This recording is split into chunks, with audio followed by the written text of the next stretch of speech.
Back to the Artie Lange Show. Here with Kevin Allison, host of the podcast Risk.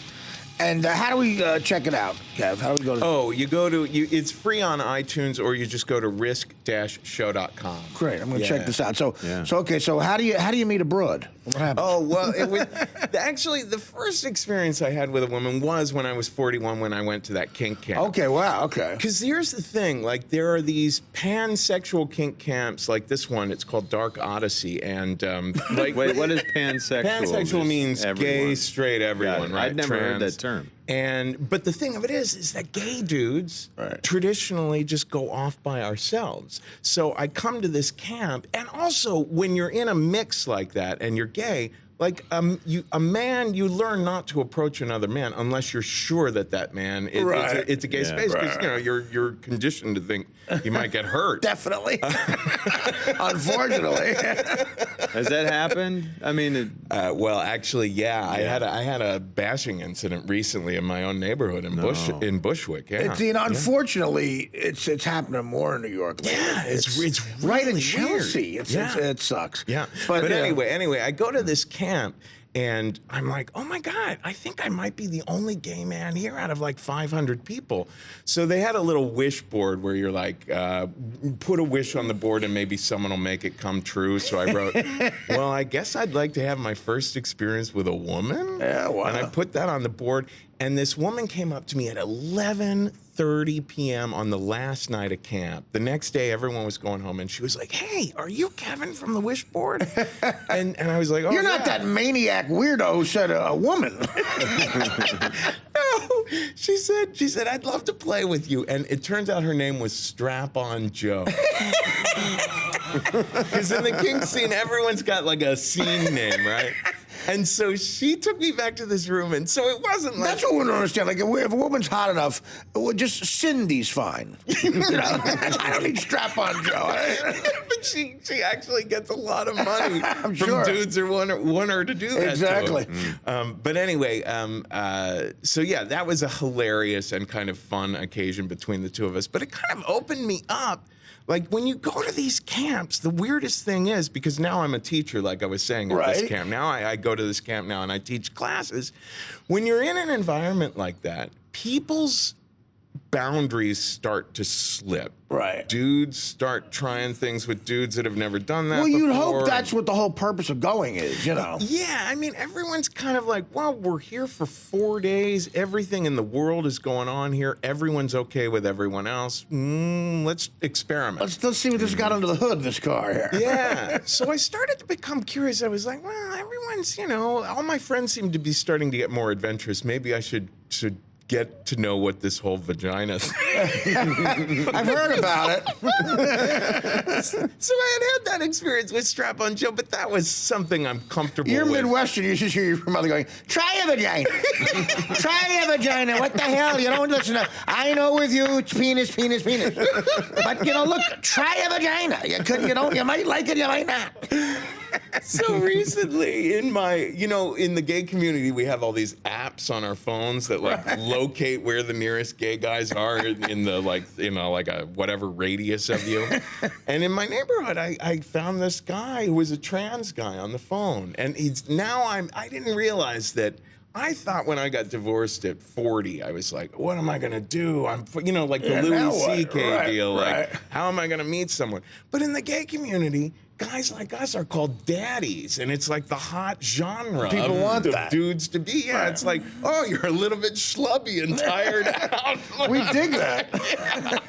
Can you stick around, or you want to, or you have to go? Do you have to go? No, I don't have to go. Because I'd love for you to stick around and having fun, but we got to take a break and go with the band. Oh, sure. For 15 minutes, then you can keep telling stories. Sure. Hang out, relax. That'd be awesome if you could do that to you. Okay, we're gonna come back with more Kevin Allison, and we'll have a band first, and then more Kevin after this. Welcome back to the Artie Lange Show. I'm back, Kevin Allison. We're sticking around for another segment. He's telling some great stories. I wanted to hang out one more segment and continue, and I want to thank Bonnie Bernstein for hanging out to come on afterwards, and Red Lake King too for joining us. A great band. So Kev, let's get back to the camp. Okay. So now you go from like being this unbelievably shy guy to now you're an instructor. How does all this happen? The first time I went to this kink camp was, let's see, it was 3 years ago, and then I went back a few times, and this past time I went, and because I've talked about it on Risk, there's an episode of Risk called Kevin Goes to Kink Camp, and people started coming to the camp because they heard that episode. Right. So the camp was like, Great. "You want to teach something here?" And I was like, "Yeah," because there's all kinds of workshops. So they were like, "Well, what'd you like to teach?" And I said, "I like butt stuff." So I taught a class. Butt stuff? I don't want to curse here. So it was everything you can do to an ass. Okay. I can say that. But other than F it. Other than F it. Right. Yeah. Let me help you out there. Yeah. And I had a demo. I had a guy who would I showed you with him what Wow. to do. Wow. Yeah, I have a picture of me posing with his rear end. How many people would be in a class at once? Oh, I was teaching maybe 30 people. Yeah. Yeah, it's funny because there's the classes in the afternoons, and then there's activities there's naked food fights. Of course. Stuff, get lit on fire and thrown into the swimming pool. Naked food fight. There's a guy that's always there, and I guess I can't say what he calls himself, but he has this fire hose kind of setup, and he's strapped. No, I'm sorry, that's my Uncle Tony. He's strapped. He brings a fire hose? Well, I don't know if it's an official, but it's something very industrial. It's some sort of industrial plumbing that takes all sorts of equipment. But anyway, he straps a woman up like she's going to go to the gynecologist or whatever, and he takes this hose and just blasts her. Oh. And what happens That's not is healthy, right? They scream like the Texas Chainsaw Of course. Massacre. Well, that was brings back the civil rights movement as well. It's multi educational. It's so funny. Everything, all those things that you have these negative associations with, people do waterboarding, anything can be eroticized.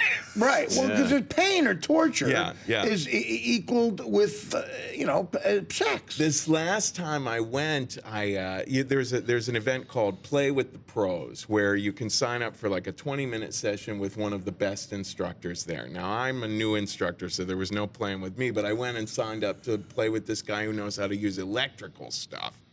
So he my God. ties my wrist up so that I'm kind of hanging, right? My feet electrical aren't quite, stuff. Yeah, and my back is to him. He's got a stun gun and a cattle prod. Well, of course he does. I did not see. You don't know how you're going to react with some of this stuff. No, me, I'd be like, okay, let's untie me. Let's forget about this experiment. The first thing he does is he makes the stun gun crackle near your ear so that it goes and just scares you, you know?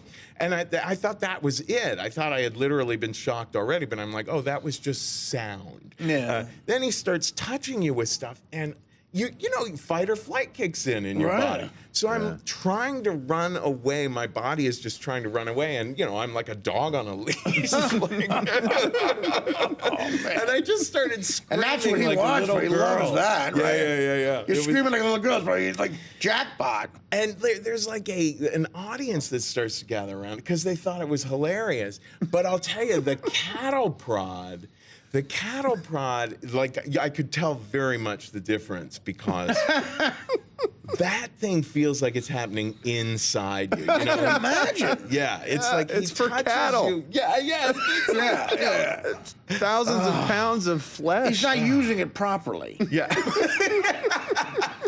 Well, Not an intended usage. Right, he would hit you with it. He would calibrate you. Yeah. He was touching me in the butt and stuff like that. So there's people who get aroused on both ends of this. There's people who are into it, to be the guy getting prodded and the other guy. Oh, absolutely. Wow. Absolutely. The guy doing it, he gets off on reaction. He's like, oh, I got a real good scream out of him there. And me, I'm getting off on it because it's like a roller coaster ride. You know, I'm like, this is, you know, afterwards. But is it sexual what you're getting, or is it just exciting? You know, it's interesting because, like, all of these things can be put in a context where you're, like, role-playing or something with someone. Yeah. It depends on, like in that case, it was just tie this guy up. And so that was more like going to an amusement park. I wasn't, like, that wasn't very sexual. It's like going on the for me. Scrambler. Yeah. Yeah, to me, because I'm very boring with sex. Like, you know, to me, I like straight heterosexual sex. I don't understand people who have fetishes. Like, I don't understand people who want to like build a deck before you have sex or something. You know? Like, when do we have sex? Like, to me, that's separate. Or people have to get in a rubber suit to have an orgasm. Like, how is that? Why are you doing this? You Well, know? you have an anti-fetish with the feet thing, don't you? No, not the feet thing. The feet thing is that's not sexual at all. It just grows. I think it's, you know. He thinks feet are really Oh, you gross. want feet to be non-visible? A man's foot, I don't like. They're creepy to me, like an MMA box. You can't watch MMA because they have bare feet. Bare feet. You can't watch it. And even women, I prefer women to have heels on or something. An anti-foot fetish. Yeah. Is there anything that you specifically, would you say you're a guy who likes like more violent type of stuff sexually, or? Well, it's funny because the next time I go to camp is in September, and I'm going to teach a class called Secrets of a Sweet Dom, because I do find myself having to be the dominant one in a lot of these scenarios. Right. But I'm always just... Is it verbal though, mostly the dominance, or? Well, no, you know, you tie people up and flog them and all that kind of stuff, or do what when you're the dom. Literally, I mean, the nice thing about being a dom is you take someone and you do whatever you please. Because you're dominant. But no, I don't have sadism in me, you know. Right. Like I'm always like, and so some people I've played with, some guys I've played with have been very disappointed. Where I'm like, oh, I'm sorry, I'm ultimately a really sweet guy. I'm a dom in the sense where I like a girl to dress up and do Dom Herrera's stand-up act. Now that's You a big fetish. peeny, little peeny, little tiny peeny, little peeny. As long as she's wearing shoes. That's fetish. Now that's one time where it could be bare feet for them. No, but so you're into the dominant part of it then? Well, no, I've done the submissive thing too. In fact, we were talking about trying out like with a lady. Right. There's these little apps on your phone where you find the gay guys in the neighborhood, and I found this guy who is a trans. Is that the Grinder? Yeah, it's there are various of them now. Right. This one was for daddy-ish guys. So now they're getting. Oh, so they're niche. specific. Yeah. Oh, okay. Yeah. So this young man is about 20 years old. You know, he's like 23 years younger than me, but he's a trans guy. So he's had the top surgery. He doesn't have Not fully yet. boobs anymore, but he does have a vagina. And I was like, well, what the heck? I'm trying out new things. Let's go nuts. Yeah. And he then expressed that he wanted to be the dominant one. And I'm like, all right, let's see what happens Float your here. boat. And this was yesterday. This right? was yesterday. Do you mean you could go on your phone right now and we could see how many of these guys are within like 20 yards of us right now? Yeah, for sure. So wait, Can we say? so he Oh, Shetty, you ready to take a walk? he's going to become a guy. Yeah, eventually he'll have bottom surgery as well. Okay. Yeah. So we're close to Washington Square Park. It's probably get a bunch of hits here. Oh yeah. Around here, what you do is you walk down the street, and your grinder will just go bling bling bling bling bling, and people will be like, it's addictive because you'll walk down the street and people will be like, I'm right upstairs. I could have sex right now. Exactly. Yeah. Oh my God. Yeah. God, I can imagine when I was a full-blown heroin addict, I couldn't imagine, like, there's heroin right here. There's heroin. Look at that. Well, Kev, thanks for doing it. Come back and join us, buddy. Come back anytime. Thank you. This is a pleasure. Yeah, it's fun, man. Come back, and I'd love to do your show maybe sometime. Oh, I'd love to I probably got some stories I haven't said somewhere out there. I got a book coming out that's got stories, so maybe I could come on. But the podcast is Risk, and you can find it on iTunes. You said, right? Okay. And how do we do? Do you do the Twitter? You said you don't care about that. No. I'm at the Kevin Allison. At the Kevin Allison, Allison. Okay, great. Listen, hope to see you soon, buddy. Great. You were You great. too. Great job on the show. Awesome. And we'll be back with Monty Bernstein on the Artie Lange Show after these words.